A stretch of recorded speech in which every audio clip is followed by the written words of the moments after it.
Hi vlog, welcome to my guys. Ngayon gagawa tayo ng kilawing puso. Andito ang kanyang mga ingredients. Ito, perfect ito sa mga nagda-diet at sa mga vegetarian. Perfect ito sa mga vegetarian. Napakasarap ito guys. Sariling puso. At syempre, meron tayong mga iniwa ko na kagad. Iniwa ko na agad para mabilis ang ating video. Ito ang sibuyas, sili, luya at kamatis. At ito, pinakuluan ko na para mabilis ang ating video. At ituturo ko sa inyo kung paano gumawa ng masarap na kilawin na puso. At ito na po, gagawin na natin para mapabilis ang ating video. Una, lalagyan natin ng suka. Yan.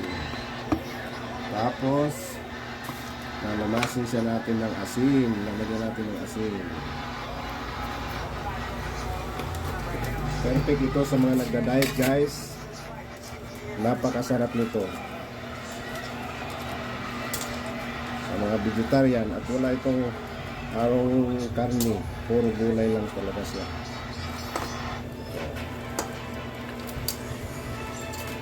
Haluin lang natin.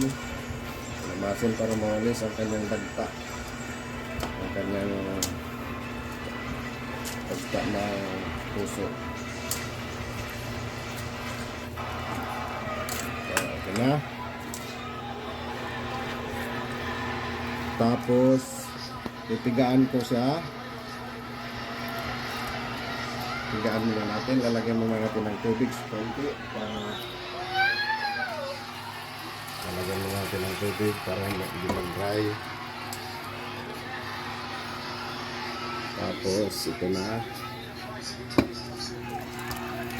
Pipigaan na natin siya. Pipigaan natin.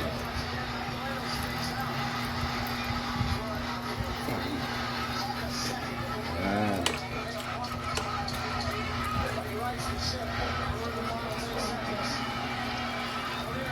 Pigaan muna natin ng suka at tubig. Konting tubig lang sa para hindi kumapit yung suka sa kanyang laman. Okay. Pigaan lang natin. Yan. Ito na. Ayan. Pagkatapos kasi nang ginamit ko din namin.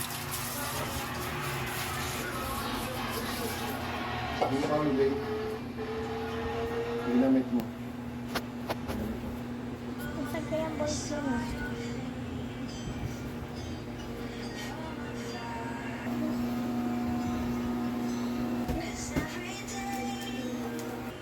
Okay, welcome back guys. Ito na.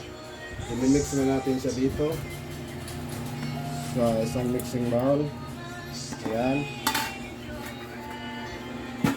Tapos sa isang bowl, i-mix na natin siya. Dito muna natin timplahan ang ating gata. Ito, i-mix na natin siya ulit. Ito. Tapos ito, lalagyan na natin ng suka. Kailangan natin i-separate siya para dito natin matikman na kanyang sauce kung creamy. Lagyan natin ng magic sarap. Magic sarap. At salt. Ito lang salt. Pepper.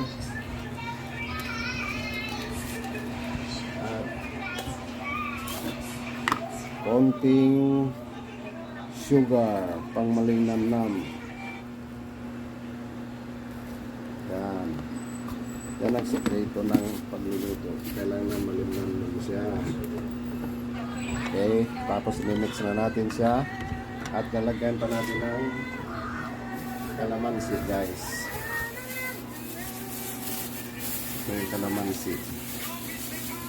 Lagyan natin ng mga 2 pirasong kalamansi.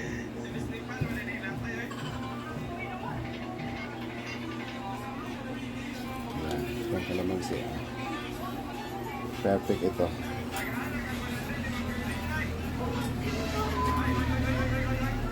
Okay. Lagyan natin ng kalamansi.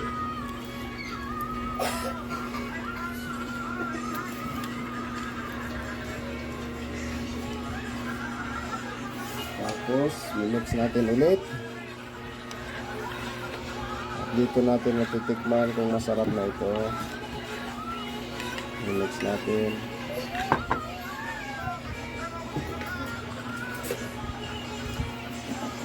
Mix na natin sa tikman natin. Wala na konting asin. Okay.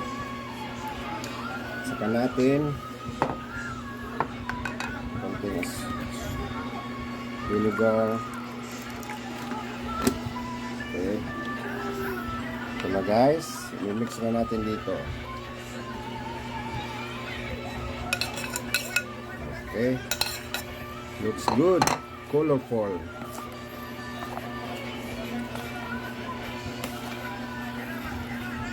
Perfect ito sa mga nagda-diet.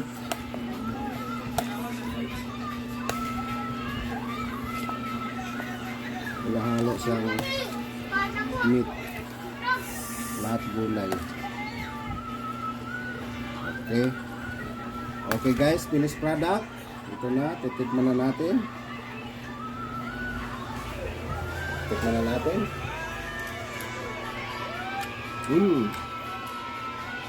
Napakasarap.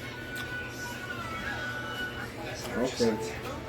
So ayun guys, dito natatapos ang ating pagtuturo ng kilawin na puso ng saging. Perfect sa mga nagda-diet at sa mga vegetarian.